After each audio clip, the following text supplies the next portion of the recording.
back to my channel. I am Adolphus Chronicles, and I want to talk to you guys about my wheelchair and basically my experience that I've had for the past year. So I used my amazing piece of hardware very little at the time. Now that I'm back at work, I do use it, I guess, more than half of my day.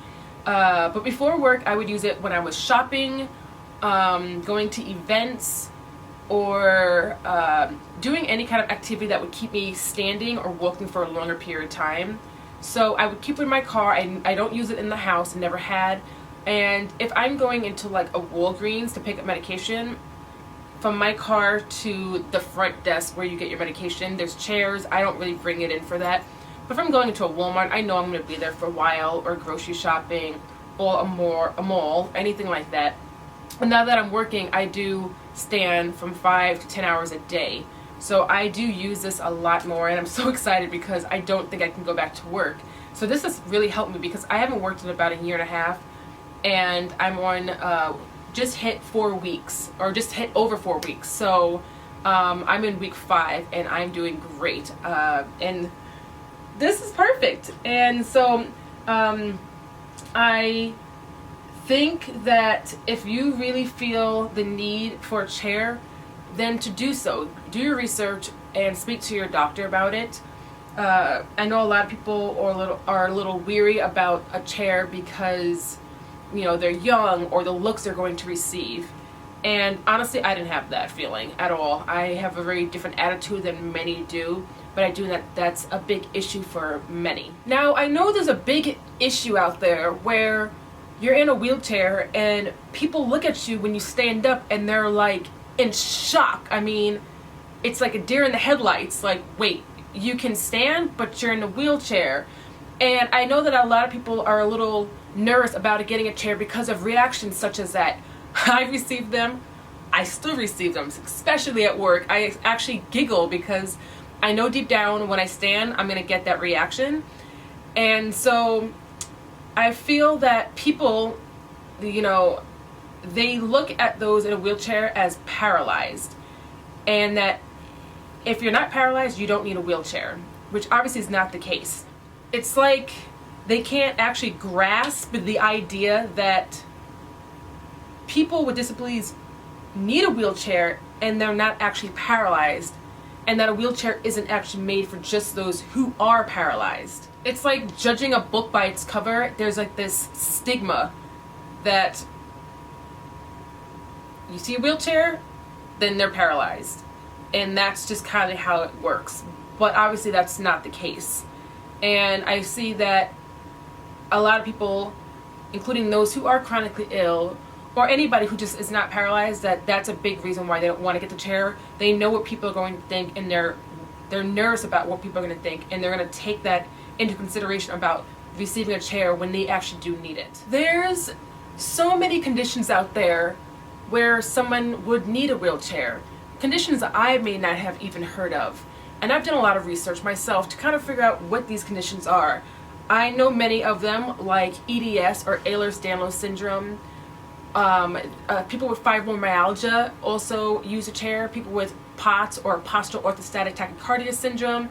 A lot of their symptoms deal with fainting as an end result of blood pressure and heart rate conditions. People with cancer need a wheelchair. Their body is weak. There's no way that they can stand for a very long period of time, if even for a minute. People with hypomobility, that's another condition that people would need a wheelchair. Some people just had some sort of surgery. I mean, and that's, yes, it might be more temporary, but that's another reason why people use a wheelchair.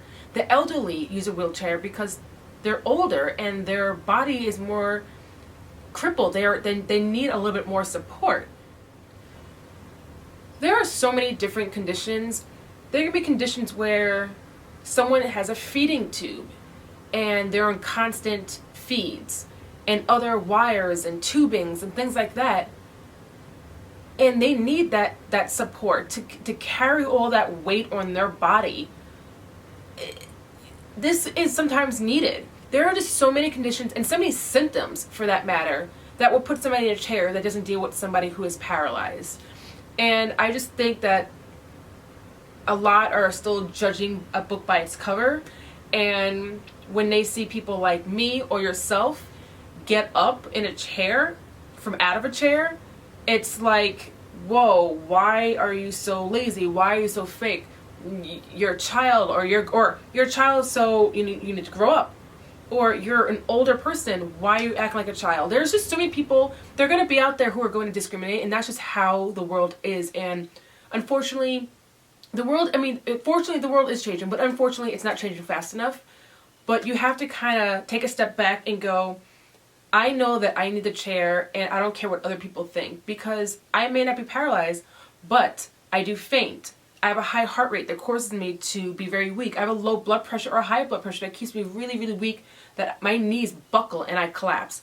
There's a wide range of reasons why you need a chair, and I am so excited and so happy that I decided to get the chair, and I'm so happy that my personality pushed me to get the chair. It never made me take a step back and get nervous about what looks I'm going to receive when getting the chair at such a young age and not being paralyzed, or for me to get a chair and then stand up and get back in the chair as if, I'm faking it. And, this has helped me so much. My family, my father, who I stay with, has seen a huge improvement because of this chair. And they all support me. And as I mentioned before I started working, I only use a chair when I went shopping. I shopped maybe once a week, and that's all I used it for. But now that I am working, I do use it more, and I'm so happy that I have it even more so. And it's the best thing that's ever happened to me, and I hope that you will reconsider getting a chair yourself and just ignore all the people out there who are looking at you and questioning your decision. I hope that helped you. I'm so happy I just hit over my 1-year anniversary with this bad boy. I still had not named her or him. Probably won't. I'm not really into the whole naming thing, but who knows, things may change. Anyway, please press that bell so you can get any of the notifications, as well as comment below if you have any questions or anything you just want to kind of comment about. If you're following me on my Instagram, amazing. If not, you can check the link that's in my description as well with any of my diagnoses, and hit that thumbs up, and I will see you guys next time. Bye!